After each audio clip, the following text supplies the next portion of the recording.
వయసుతో సంబంధం లేదు, చేతిలో కాస్తంత డబ్బు ఉంటే చాలు చాలామంది గాంజా బారిన పడుతున్నారు. కుటుంబాలు దిక్కుతోచని స్థితిలో రోడ్డు మీద పడుతున్నాయి. ఇలాంటి పరిస్థితుల్ని కొంతమేరైనా తగ్గించాలని రిటైర్ అయిన తర్వాత కూడా ఎస్పీ నాగరాజు తన వంతు కృషి చేస్తున్నారు.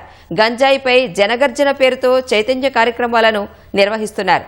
ఉద్యోగానికి మాత్రమే విరమణ అని, పోరాటానికి కాదని అంటున్న రిటైర్డ్ ఎస్పీ నాగరాజుతో ఈటీవీ ముఖాముఖి. రిటైర్డ్ ఎస్పీ నాగరాజ్ సార్ మనతో ఉన్నారు. డ్రగ్స్ అవేర్నెస్ ప్రోగ్రామ్స్ కూడా కండక్ట్ చేస్తున్నారు. మరిన్ని విషయాలను ఆయన మాటలోనే అడిగి తెలుసుకుందాం. సార్, ఈ డ్రగ్స్కి ఎలాంటి వారు అలవాటు పడుతూ ఉంటారు? ఏ వయసులో వారికి దీనికి ఏమైనా ఉంటుందా సార్ కొలమానం? డ్రగ్స్ అలవాటు పడటానికి వయసుతో సంబంధం లేదండి. ఇది స్కూల్ పిల్లల నుంచి ఆ చిన్న వయసులో, అంటే స్కూల్ అని కాదు, ఆ వయసు నుంచి మొదలు పెట్టుకుంటే వృద్ధుల వరకు కూడా దీనికి బానిసలయ్యే అవకాశం ఉంటుంది. ఇది ఒక ప్రభుత్వ నిర్ణయం తీసుకుంటేనో, ప్రభుత్వ అధికారులు పరిగెడితేనో, లేకుంటే ప్రచారం చేస్తేనో ఇది వెళ్ళిపోతుందని నేను అనుకోను. దీంట్లో ప్రజలు ఇన్వాల్వ్ కావాలి. ప్రజలు భాగస్వాములు అయినప్పుడు ఖచ్చితంగా ఏదైనా రిజల్ట్ మంచిగా కనపడుద్ది.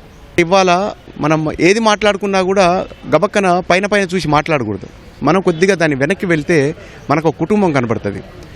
ఇవాళ చిందరవందరగా అయిపోయిన కుటుంబ వ్యవస్థలో ఒకరి మీద ఒకరికి అవగాహన, ఒక ప్రేమ, ఆప్యాయత, స్నేహభావం లేకపోవటం, ఎవరెటు పోతున్నారు, ఎవరిని కలుస్తున్నారు, ఎప్పుడు వస్తున్నారు, ఎటువంటి కండిషన్స్లో వస్తున్నారు అనేది కూడా చూసే పరిస్థితి లేదు. మీరు అనేక ప్రాంతాల్లో పనిచేశారు. అక్కడ ఎలాంటి అవేర్నెస్, అంటే వీటిని అరికట్టడానికి చర్యలు చేపట్టారు. అయితే వీటిని అరికట్టేటప్పుడు ఏమైనా అవాంఛనీయ శక్తులు కానీ వ్యక్తులు కానీ భయపెట్టే పరిస్థితి ఏమైనా మీరు ఎదుర్కొన్నారు? నేను చర్యాల సిఐగా ఉన్నప్పుడు, అది 2009-10, అక్కడ కూడా గుడంబా తీయాలని చెప్పి చాలా గ్రామాలు తిరగటం, దాడులు చేయటం, తీయటం జరిగింది.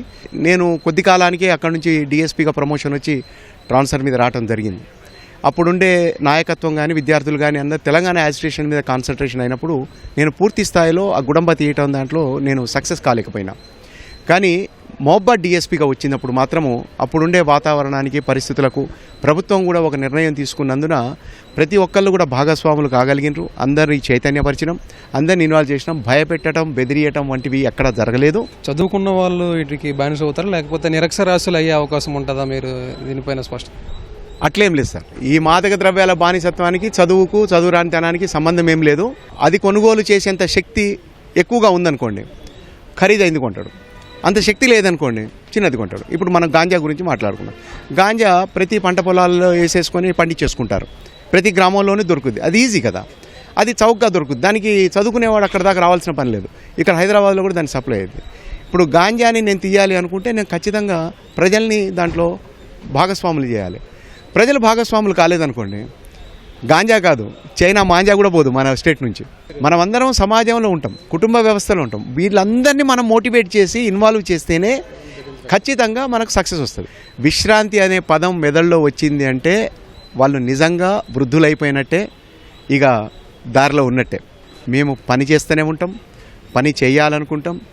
లాస్ట్ వరకు కూడా ఏదో రకమైనది ఒక చిన్నదో పెద్దదో పనిచేస్తాం. ఈ మత్తు పదార్థాలు చాలామంది అలవాటు చేసుకుంటున్నారని, దీనిపైన ప్రజల్లో చైతన్యం రావాలని ప్రభుత్వాలు కావచ్చు, ప్రభుత్వ అధికారులు కావచ్చు అనేక అవగాహన కార్యక్రమాలు చేస్తున్నప్పటికీ కానీ వ్యక్తిగతంగా వారిలో అవగాహన వచ్చినట్లయితేనే దీనిలో మార్పు వస్తుందని విశ్రాంతి ఎస్పీ గారు నాగరాజు గారు చెబుతున్నారు. వీడియో జర్నలిస్ట్ దేవేంద్రతో సూరిబాబు, ఈటీవీ న్యూస్, హైదరాబాద్.